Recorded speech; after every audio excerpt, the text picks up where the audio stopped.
Hey, coming cool, Richie Mitchie here. Let's get into a brew. Part 1, the challenge, and asking for grace. So last Saturday, I challenged the one and only Pointy Hat to a hag off by Friday of this week, featuring a cosmic hag, part fae, part aberration, and all cosmic horror for the setting. For the bit, I said the stakes were as human familiar. Obviously, I'm not paying the shipping or tariffs when he loses. Keep the mortal. I'm feeling generous. It's Monster Week. Will from D&D Shorts is gone for the foreseeable future, and you're stuck with me.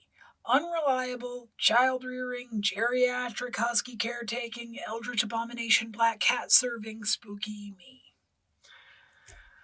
And while my videos may not be as up to snuff as Antonio's or as frequent as Will's, I'm working on it. Hustle culture is costly. If you like my hag, you can give me money on Patreon, and I'll keep putting stuff on YouTube for free and thank you at the end of my videos. Between all of that and figuring out where and when insurance will cover my surgeries and recovery, this is where we are. So sorry if my videos are scant. I have a backlog a mile long of episodes to edit and release here on YouTube for Luck, Marry, Kill, live play, where I rotate DMing with the rest of the table. It is what it is, and I have to give myself grace. You don't, but being impatient will make me take longer out of spite. Join my Discord, subscribe, follow me on Insta, Threads, Blue Sky, etc. so you know when these videos are coming out. But if you wanted a dungeon mommy, I'm here.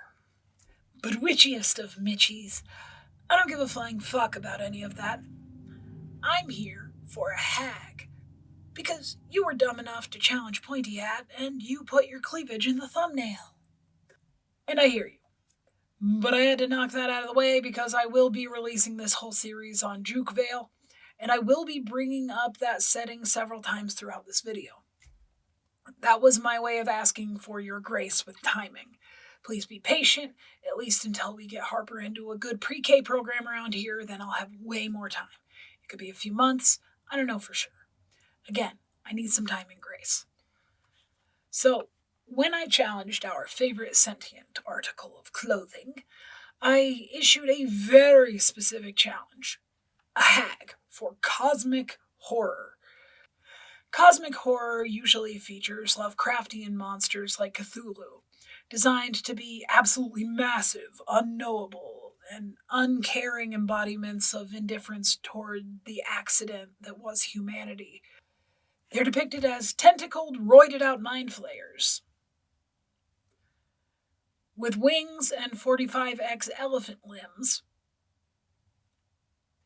And those depictions are just how your brain comprehends them, because both reality and your brain reject what they really look like because they shouldn't be able to exist. Then there are things like the King in Yellow, aka Haster, who will drive you out of your mind with a word. The whole premise of these creatures is that humanity is incidental, small, ants on an anthill. They don't have any particular feelings one way or the other. They don't care. Hags in D&D are not inherently antithetical when you break them down to what they are. You'd think they were, but they absolutely are not. They are deal makers who enjoy breaking down certain aspects of humanity until those aspects align with their own vague, unknowable fey morals. Hags want to warp your identity, to break it down, and then to either own, devour, or destroy it. So we have unknowability and the partial, full breakdown of the human identity. Those are our common points. So what's next? How do we mix our chocolate and peanut butter here? How do we make a cosmic aberrant fae? We give it a motive. So, what happens when you look too long into the void and the void looks back into you? Part 1. The Verge Hag. So, you probably have a favorite food. A flavor profile that makes your tongue and brain go, ooh, so you always will favor this food. Let's pretend it's a delicious, moist double chocolate muffin from the mom and pop grocery store down the street. No, why would you ask? Anywho, imagine an indifferent, void like cosmic entity, older than time itself, passing through the universe, having a grand time all its own. Then it notices the ants on the proverbial anthill. And it notices identity, creativity, individuality, the death of innocence, and all forms of shame. Shame. So where does it settle? Where else? The burbs. Why would it settle anywhere else? As soon as it arrives, the houses seem to warp into cookie-cutter replicas, and people behind closed doors start to engage in every selfish form of hedonism you can think of. Cheating on spouses, overindulging in food. But afterward, they feel the need to go back to their cookie-cutter lives and feel shame about what they've done. Shame. Behind closed doors, this hag who presents herself as an aging beauty is like Marianne the Maenad from True Blood. Everyone indulges behind closed doors because she's here to be a devil on their shoulder. But out in front, out on the lawn, they're cookie-cutter little ants to her, unable to maintain individuality or identity. Her swamp isn't a literal swamp. It's cookie-cutter perfection. It's Camazotz from A Wrinkle in Time. It's every small town in any horror thing you've ever watched. It's moral rot with a great deal of shame at its core. Shame. The Verge hag hates expressiveness. And there is one type of person she can't fully control, and she hates that. Children. They're necessary to maintaining an adult population, but they're individuals and strangers to shame. Shame. While she does love the moment that childlike innocence dies as a flavor, she doesn't like that she has to allow adults to maintain children in her swamp of perfection to have it. Essentially, she likes the food, but not the prep. Maybe you take psychic damage if you express personal truth too loudly in her suburbs and fail a wisdom saving throw. Maybe you're compelled to bottle it up before the words even leave your lips. Maybe the closer you get to discovering the truth about her, the more her minions, the adults, redirect, distract, or even fight you. She's got to be an aging beauty. First, because she's a hag, obviously for the flavor.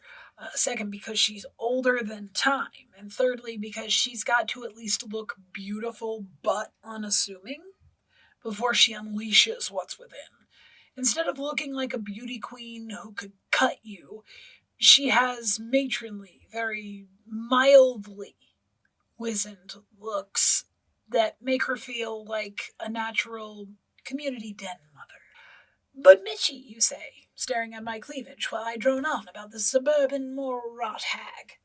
What is so eldritch and cosmic about that? That, my friend, is where we turn to the mechanics of presenting her.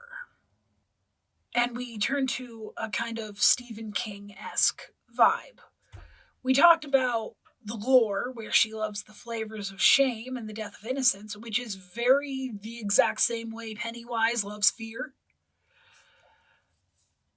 But how do we incorporate massiveness and an uncaring multiverse into phases of battle?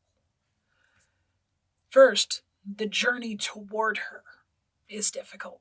You get distracted. Something else of note seems to happen somewhere else in town, just as you're on the verge of discovering what's at the heart of the burbs. The kids say some weird things and behave a little too well when the adults are paying attention. But they're children. And who actually listens to children? Am I right? No one's gonna believe me. That's the basis of so many good horror stories. You don't listen to children or the crazy old semi-homeless looking guy and then exactly what they're pointing out comes for you. Then you come back a few levels later, when the DM/GM runs out of main plot relevant distractions at these levels. You go a step deeper this time, and this time fight her minions, but it's for some other reason that you brush off as a one-off. Maybe the weird minions were what was wrong, right? Right? So you leave for other things. But it sticks in the back of your mind that the excuse for violence was just that, an excuse. And not a very good one either. You turn back to the burbs again, and at last you have to fight this hag. Notice that you almost forget about her every time, like the people who leave Derry and forget about Pennywise. Starting to feel more slow burn cosmic yet? So you turn back, and this time you make it to the lair. The minions are cannon fodder for you now around level 19, and you push deeper until you wind up in Agnes Fanny Bottom McObvious Hagname's living room, about to throw down with the mildly bitchy leader of the HOA, who has now been exposed as the hag. She's in a coven if you get here at level 20, just to balance the fact that she was designed for you to fight her at level 19. Did I also homebrew for that contingency? Yes. The treasurer of the PTA and maybe the stenographer of the DAR meetings can be the lesser hags. She's the big boss and would never ally herself with anyone she thought could actually defeat her. Still not iconic and cosmic enough for you? That's when we turn to the literal phases of my boss battle. We've been dancing around it long enough. Once you defeat the mask that is phase 1, a humanesque body, a struggle unto itself because she's already powerful, she reveals herself not as a simple Annis hag or anything like that, but an embodiment of the Verge itself. Now, we don't say straight up the void, because the void is so vast that if you really tried to put that inside someone, nah. It's more on the verge of the void. Still keeping with the V words and the V sounds. We're just bringing it to a realism level for what this hag is capable of. In phase 1, she goes to phase 2, and it's starting to break out of her. The void is starting to crack her skin or leak out, and just seems like nebulous darkness that's swallowing the light around it. She's a void-like entity that traps personality, charisma, creativity, and decency within its endless internal non-Euclidean nebulous darkness. For Stephen King fans, she effectively becomes the dark counterpart to the dead lights within Pennywise. And honestly, that's kind of all that's needed to create her. Obviously, I don't want to spoil the end of her big boss fight. I will leave that to her stat block and to the DMs. If you're a player, please do not spoil this for yourself. It's really awesome. And honestly, that's kind of it for her. But if you want to see how I would run her, stick around. Part 2, running the Verge hag. If you're going to use this hag in your game, I feel she's a slow burn. She's inherently an eldritch entity that's been around forever. And I'm going to tell you very vaguely how to run her. First, no matter what happens, you start your campaign, you should always ask questions about your player's characters, such as 1. What is your greatest temptation? What could someone dangle before your character to get them to betray the party?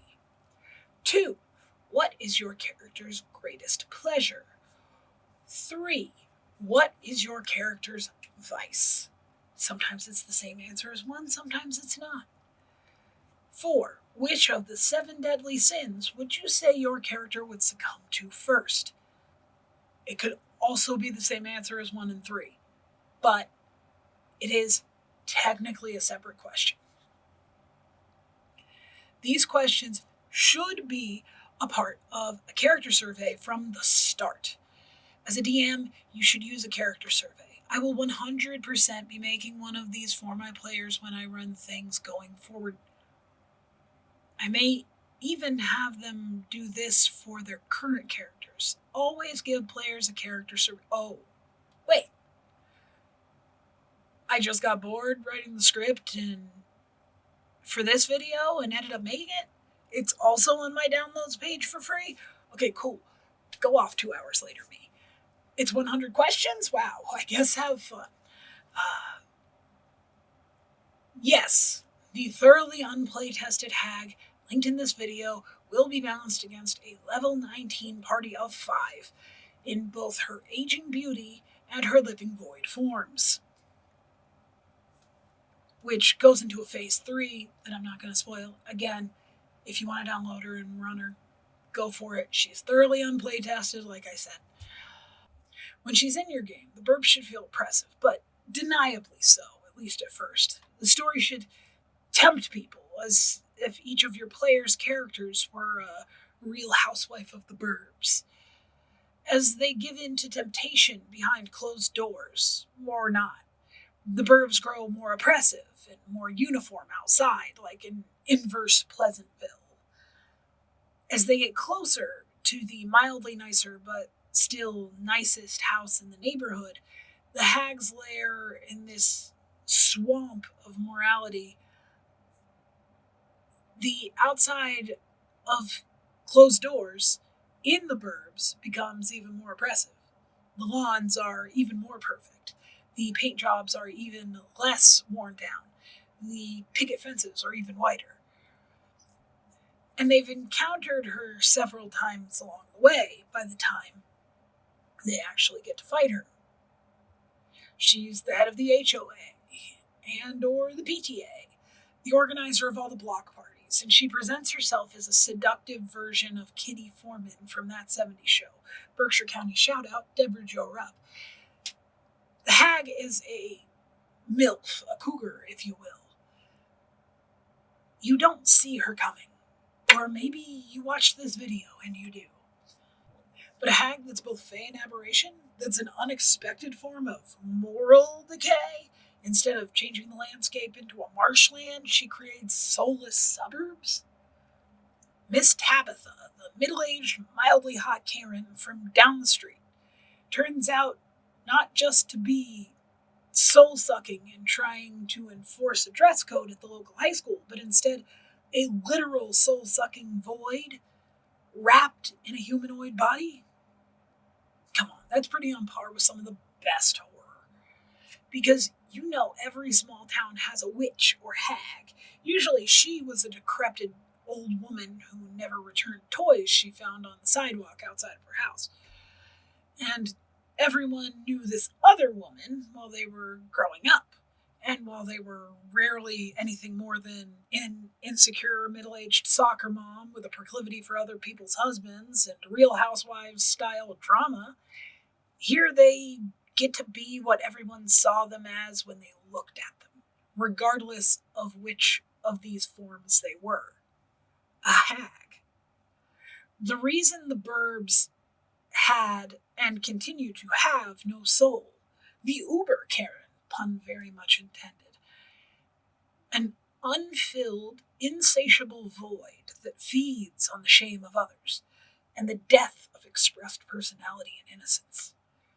While I think I will have won the hag off on flavor alone here, both for keeping it cosmic and for nailing an unorthodox hag environmental effect, I don't know. Maybe Pointy Hat surprises me and comes out swinging with something cosmic that's even better. Or maybe he didn't see the gauntlet I threw down at all. Only like 158 people had seen it when I wrote this script. I am not popular. He certainly did not respond pre-posting, so who knows. I certainly don't blame anyone for not taking the bet and making something cosmic like the Verge hag on short notice like I did.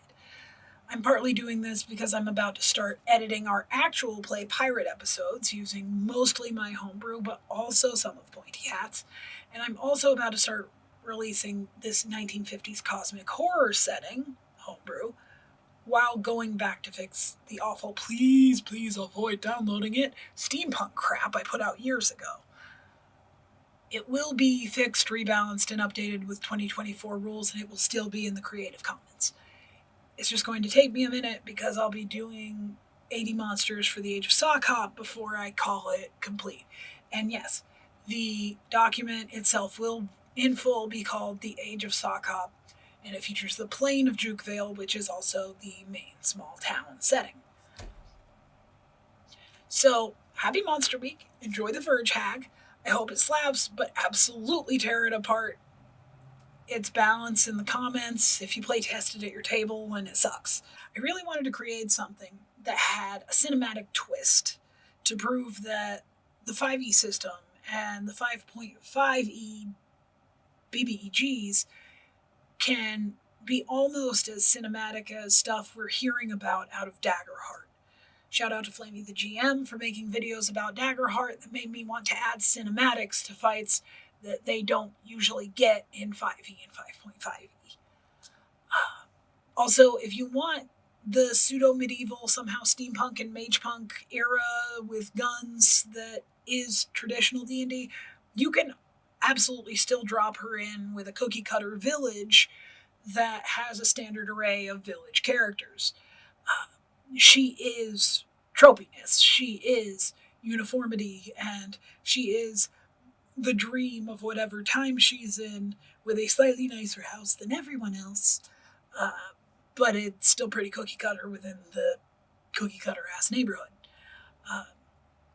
So if it's a village, it's a village, you know. See you next time when maybe we do a whole multi-hour video of me giving you Jukevale itself for free. The more you support me on Patreon and whatnot, the faster these videos come out, and the more I commit to commissioning art by humans instead of using whatever the internet, Unsplash, and other YouTube videos provide. I suck at closings, love you, parting is such sweet sorrow, now get out of my office. Go download and play test my hag, art coming whenever it comes, you get flat text for now, period. Creep it real, now get out. Out! You're making it weird. Go on. Get off my property. Now! Before we all get one of those disgusting things on our lips.